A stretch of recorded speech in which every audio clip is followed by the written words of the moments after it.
If you have a Bible, I'd love for you to meet me in the book of Colossians, chapter number 1. We will get there in just a moment.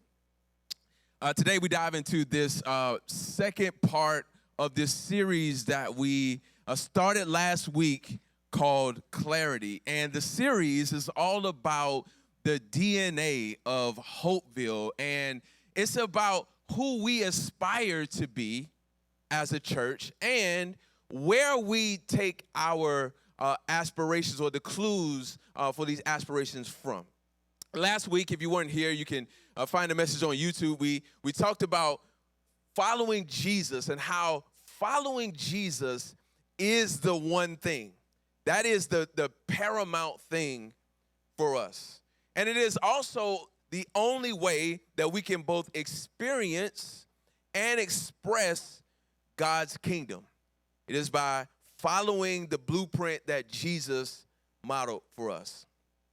And I think we know this, that who we spend time with or what we follow and pay attention to has influence over us. Like it's how we pick up things, right? These habits and these perspectives, and it's how we learn, right? And speaking of picking up things, I think it was a couple of weeks ago, I was upstairs in our house, and my two youngest kids, my son who is 8, Isaiah, and my baby girl, Journey, who is 5, soon to be 6, they were downstairs, and we were just hanging out. And I just happened to go downstairs, and I come into the kitchen, and Isaiah, who remind you, I said he's 8 years old, he's standing on a stool in front of the stove with a spatula. I'm like, yo, bro, what are you doing? He's like, I'm cooking. I'm cooking a quesadilla. And I'm like, what? And so he had asked his mother if my wife Erica, if he could have a quesadilla. And so her yes to him meant that he could go cook it. And so he had already cooked in this photo. He had already made one. He's making a second one. One for him and his sister. And I'm like, bro, like, why are you making? He said, but mommy said that I could have one. And I'm like, yeah, she's going to cook it. But just a week prior to that, his older sister, Jocelyn, my 16-year-old, had modeled for him and showed him how to do it. And so they had done it together. And so he just thought automatically, oh, well, I got this thing down. I'm going to do it. And so after I got over the fact that he's standing in front of a gas stove, I then said, well, okay, I guess this is a good thing. Like he's learning. And I was marveling at the fact that his sister had shown him how to do it. So he's like, I'm going to apply what I've learned. Now, isn't that what we want for our kids? Isn't that what we want to see? We want to see growth and development. We want to see initiative. And I think we also know this, that most of our development, it isn't taught, it's caught. And it is based upon like the environment that we're in and the relationships and the different things that we're paying attention to. We just catch things. And so this reminds me of a German-American psychologist. His name is Erik Erikson, and he outlines the stages of what he calls a psychosocial development. And in this maturing or maturation in our lives, we move from hope to wisdom. And in between, there's adversity, there's application, there's practice, there's experiences, and all of these things create a new reality for us, moving from what we hope for to now what we know through experience, which is wisdom. And this really struck me when I was thinking about Erik Erikson's research, that this really mirrors our spiritual development. We start out with this hope and this desire that Jesus has promised us a more fulfilling life, a better life. And so we put our hope and our trust in that, and that inspires us to follow Jesus. but it is the practice of the ways of Jesus that help us actually experience him. And it is that practice and those experiences that grow and mature our faith. And it moves us from our present idea system. An idea system is just how we think. And then how we think influences our actions and our decisions. So that begins to transform that idea system to God's kingdom or God's idea system. And then that shifts our behaviors to align with what he says is a reflection of his kingdom. Now, because my son Isaiah had decided to apply and practice the way that his sister Jocelyn had taught him, he took steps towards maturity, towards experiencing more. And I was happy about it after I got over the fact that he was living a little dangerous. But we'll teach him a little bit of safety, and we'll help him. We'll encourage him. But it was him applying what he had learned. It was him taking a step towards the ways that he had been shown. This reminds me of a letter that was written to a group of Jesus followers, a group of Christians by a man named Paul, who wrote the majority of the New Testament. And he wrote a letter to a group of people in a ancient place called Colossae. Colossae is an ancient city that is in modern-day Turkey. And Paul, who has been in prison for preaching the gospel and for following Jesus, he's writing a letter to these Jesus followers to encourage them in their pursuit of Jesus. And the followers of Jesus in Colossae, they're a lot like HOPEVILLE. And the reason they're a lot like HOPEVILLE is because it was a young church. It was a new church plant, just like us. And they were just starting out. Like they were coming together and they were trying to follow Jesus and take steps towards following him. And Paul was very excited about this. And he wanted to encourage them to grow and to keep taking steps. And his hope for them was to become mature followers of Jesus. And so he wrote to them some specific things he wanted them to do and consider. So we're going to pick this up in verse number 9 in Colossians chapter 1. If you don't have a Bible device, don't worry. We have the words up on the screen for you. You can follow along with me. Verse 9. For this reason also, since the day we heard this, Paul's right there. What Paul is saying is, since we heard that you are now following Jesus, all right, we heard about you guys coming together as a faith community. So since we have heard about this, we haven't stopped praying for you. We are asking that you may be filled with the knowledge of his will in all wisdom and spiritual understanding, so that you may walk worthy of the Lord, fully pleasing to him, bearing fruit in every good work, and growing in the knowledge of God, being strengthened with all power according to his glorious might, so that you may have great endurance and patience, joyfully giving thanks to the Father, who has enabled you to share in the saints' inheritance in the light. If you're taking notes this weekend, I'm going to tag this message a very simple title, Be Filled, taken directly from the words from Paul that is written here, Be Filled.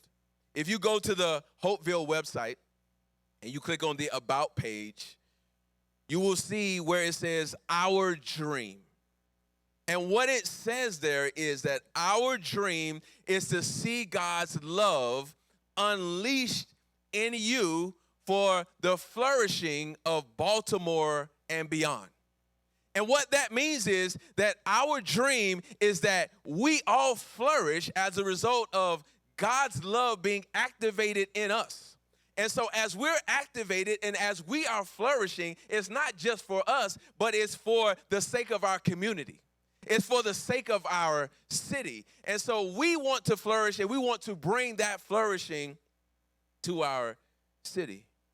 This is the same thing that Paul desires for this young church plant in Colossae. They have decided to follow Jesus, and now he wants them to flourish. But in order for them to flourish, he says you got to grow. You got to mature. You can't stay in this same spot. And so there's one thing that Paul asked them to do, and then there are three kind of reasons why he says that they should do it, or the results of what would happen if they do. So if you're taking notes, here we go. The first thing that Paul says is that I want you to be people with knowledge and spiritual understanding. This is what I want you to be filled with. You've made a decision. Now I want you to be people who are intentionally gaining knowledge and spiritual understanding so you know God's will. There's a series on Netflix right now called Quarterback. I don't know if any of you have seen it, but this series is following three different quarterbacks in the NFL, and it's a fascinating thing to see. And I'm watching it and have watched it, and I'm watching it from a little bit different vantage point because I've been on an NFL field, and I kind of understand a little bit of the things that are happening. But it's really, really interesting. And I had a friend of mine, Heather Zimple, who we were having a conversation a couple weeks ago, and she told me how challenged she was as a follower of Jesus, like watching this series. And here's what she said. She said the amount of time spent on the mastery of language is crazy. The amount of time that they have to put in to understand a new nomenclature and a new vocabulary and understand like what all of these terms mean. She said it's just like it challenges me to know the Bible and to know the scriptures and to understand like what it means to follow. Am I putting in that much time and effort? And I said, well, Heather, like it's not a simple game. You can't just go out and play just because you have talent. The great John Maxwell says, talent is never enough. But at that level, in order to flourish, you must have deep understanding. And you must have a commitment to deep understanding. And this is precisely what Paul is saying in this letter.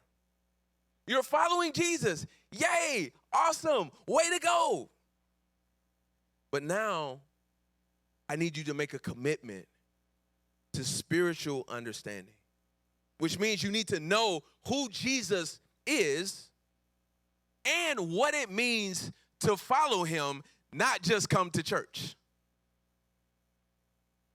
And what I find fascinating in this era that we live in is that we have a lot of access to knowledge, but often no real understanding.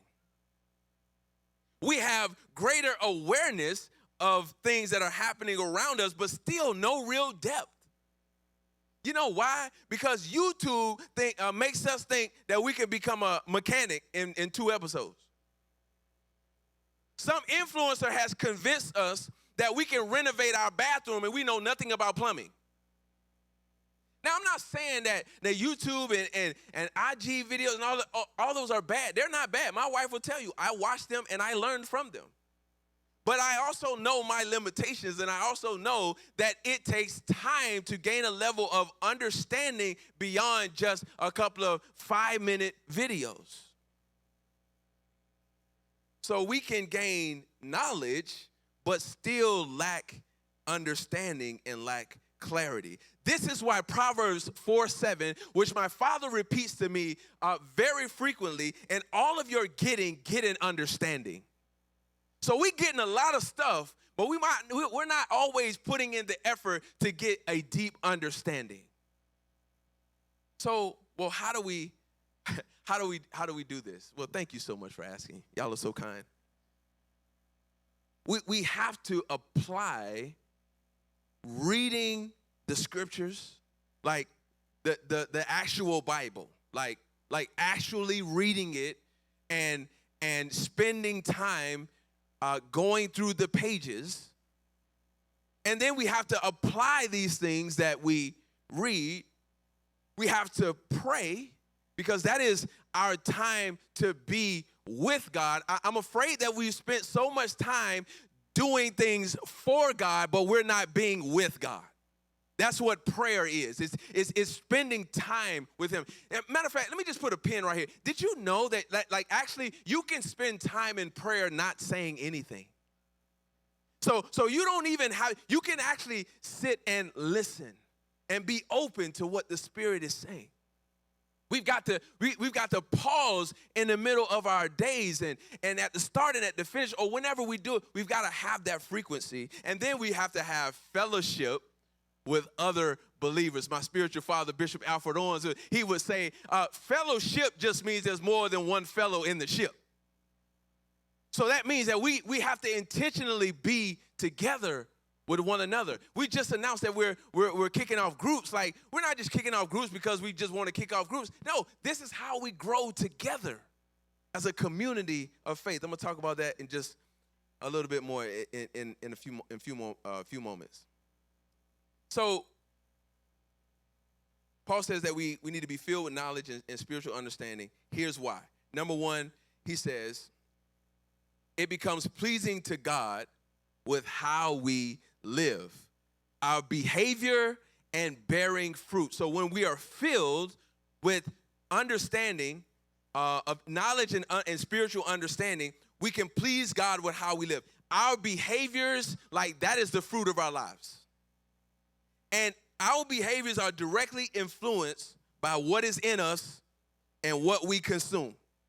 And every single day, we are intentionally and unintentionally being filled. I'm going to share this quick story that I actually haven't really, I think, shared publicly, because I've questioned the validity of it over the years. But I had a friend of mine who told me about this one time that I got drunk when I was in college. I'm going to just leave it there. I'm not going into a bunch of details. And he's telling me, like, they used to call me Lou in school. I don't know why. Like, it didn't make any sense, but they just call me Lou. Like, Lou, man, yeah, bro, like, you said you did this and you had done this and, like, this was happening. And I'm like, what? Nah. He's like, nah, man, I'm telling you this what, I have no recollection of this story. None. So clearly I was out of my mind, clearly. Yeah, my wife said I was actually drunk, yeah. I guess that's what it means. But I had overindulged in something that brought stuff out in me that I didn't really realize was what was in me, and it was not even close to a reflection of how my parents had raised me. It was not even close to who they trained me to be. And if they had seen me, it would have been very displeasing to them, because I was consuming or had consumed something that produced behavior that was outside of what they had instilled in me. And this is what happens when we consume things outside of God's word, and that's not our primary guidance. We begin to look like something that doesn't reflect God's kingdom. And listen, this is what Jesus said to his disciples in John 15. I want you to write this down and do yourself a favor and go back and read John 15. This is what Jesus said. He said, God is glorified when we produce much fruit. So our behavior and how we live, that is how God is glorified, when our behavior reflects the values of his kingdom. And guess what? We cannot produce fruit without the word of God being planted in us. So we got to be careful with what we're consuming and what we're listening to and what we're putting, what's coming in contact with our spirits. Like these things have influence over us.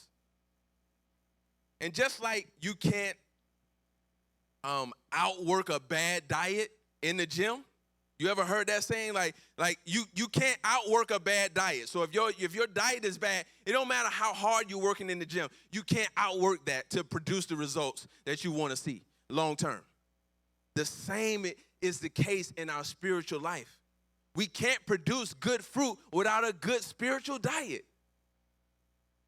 Second thing Paul says is that not only does he want our behavior to be pleasing with how we live, and that a result of being filled, the second result is we will receive power according to his might, like power beyond ourselves. So in order to have these behaviors, in order to bear this kind of fruit that is pleasing to God, we need power to do it.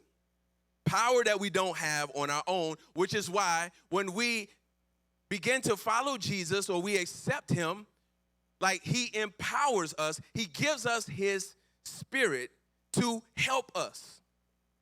Now, we all know we need help. You don't have to look at your neighbor to the left or right. Like, we know you need help. Like, I need help too. We all need help. And we need a little bit more power sometimes to get the stuff done that we need to get done. But you know what we do? We start looking for other supplements and other ways to help us outside of the power that God has given to us. That's why the supplement and the self-help industry are multi-billion-dollar businesses. Like literally, matter of fact, specifically $30 billion for supplements, stuff that we put in our body to give us more energy and help us stay awake and all that sort of stuff. Or self-help, like books and articles and conferences and webinars and all of these different things. I'm not saying it's bad. It all has its place. But we, as followers of Jesus, have been empowered to do things beyond ourselves and way beyond what that stuff can do for us. And listen, some of you heard me tell this story a couple weeks ago, and I really won't get into it. The reason why I had a literal breakdown in my bathroom, like sobbing, couldn't even catch my breath, crying, is because I'm taking on stuff that I don't have the power to carry. This is why Jesus said, "Come unto me, all of you who are heavy laden, all of you who are burdened down, bring it to me." This is why Jesus says, "Seek me first and my righteousness, and everything else will take care of itself." This is what he asks us to do.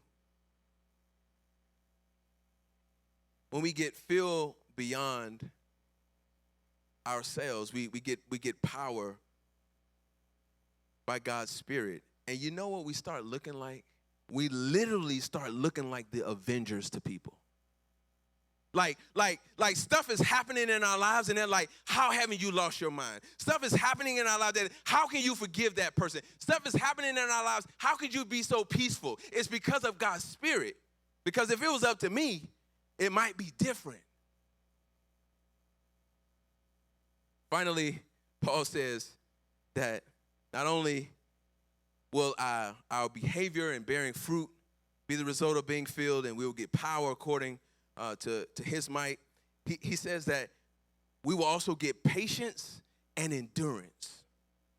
So if we're going to bear fruit, we need to have power beyond ourselves, but we also need to have patience and endurance to brave the journey. Tell the person next to you, it's a journey. Listen, the reason I want to highlight that is because this isn't a sprint. It's a journey. It's a marathon. And when you're running, as a matter of fact, this just came into my mind. Like yesterday, our friends at Baltimore Urban Studies had a 5K. I had no intentions of running. I just wanted to show up and say, "Hey, good job, everybody," you know. But my brother Micah, who's somewhere over here, Micah, where he's back here somewhere. So Micah and I hooked up, and we just started running, you know. And at some point I told him, I said, "Hey, bro, like I'm running a little bit further than I planned to run. Matter of fact, I didn't even really plan to run, so I'm about to stop. Like as we get. But here's the thing, like my endurance was really. I had a higher capacity because I was running with someone. And this is what happens with us. Like we gain more patience, not only with Jesus empowering us, but when we have a community of people with us. Like we can go further. You know what that's called in cycling? It's called a peloton. Not like the equipment, right? Matter of fact, the name comes from the idea of what peloton means.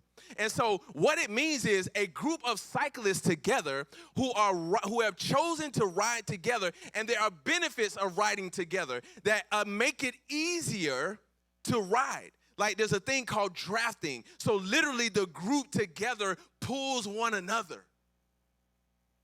And that helps us with our patience and with our endurance.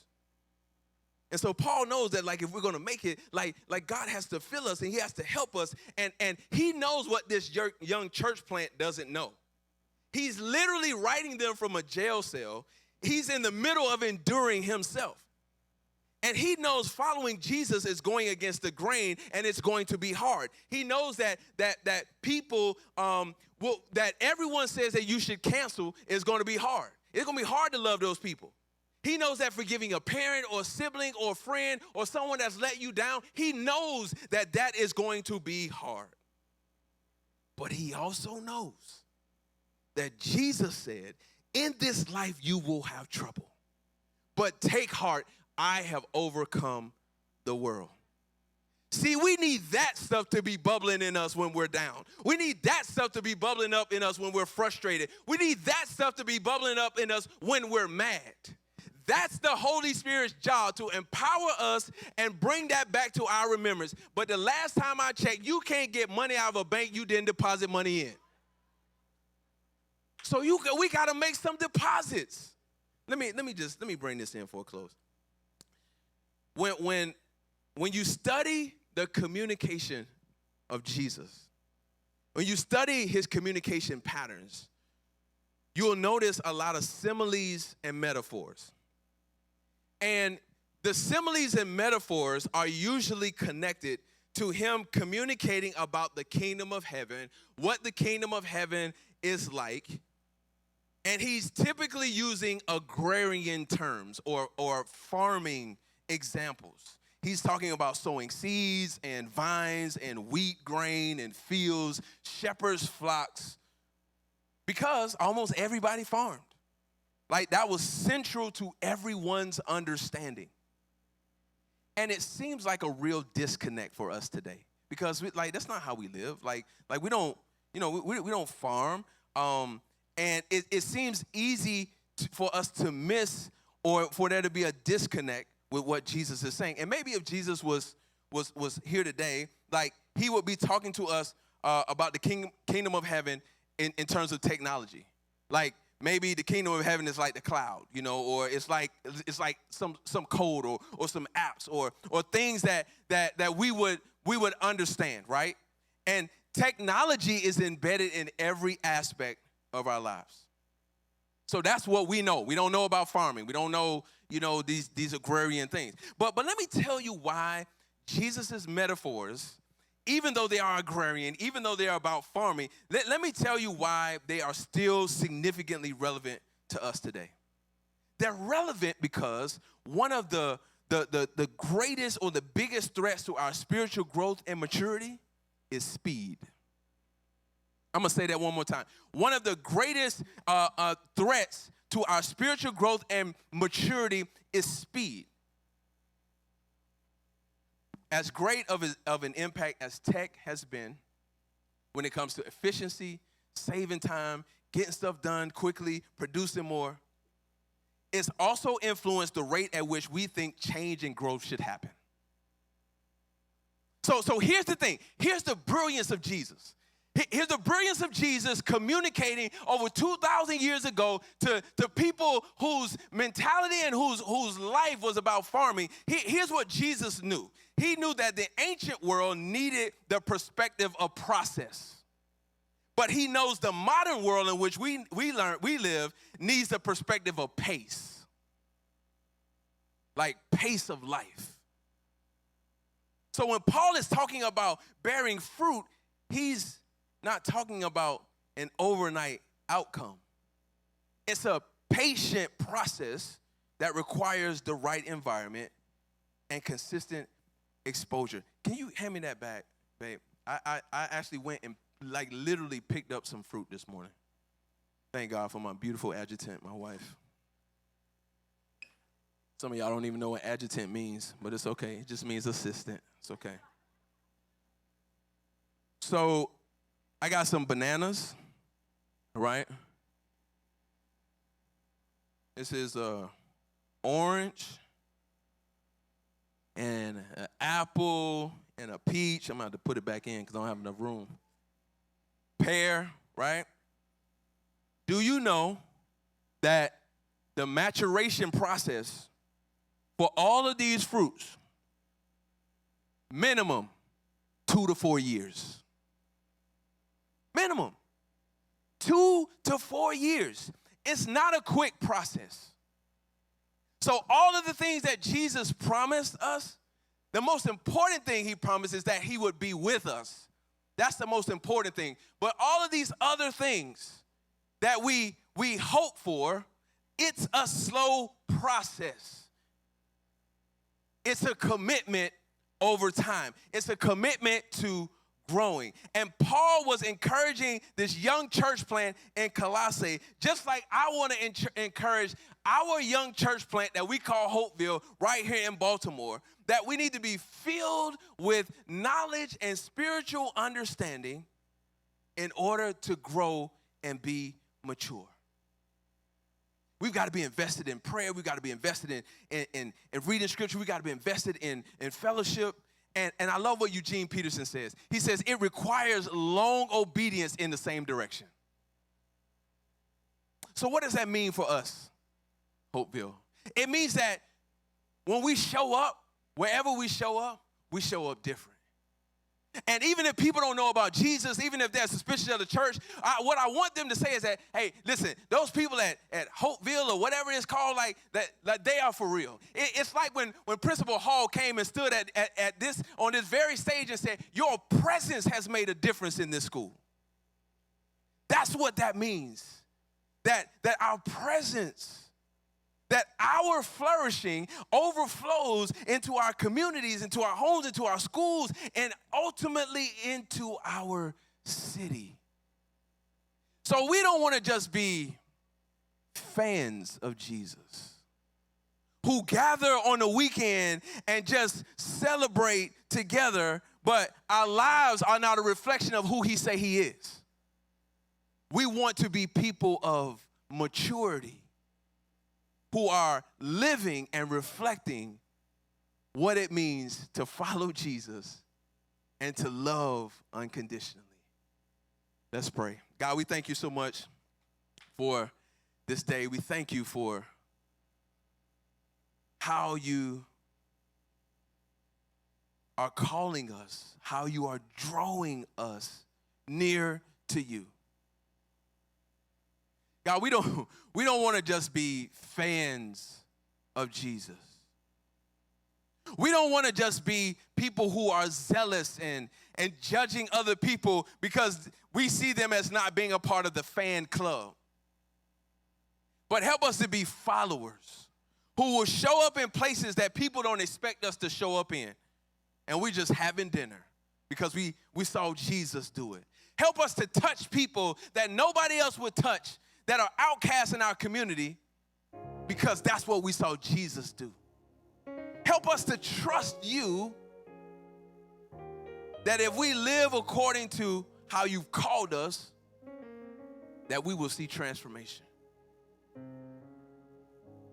We will see fruit produced that you are pleased with.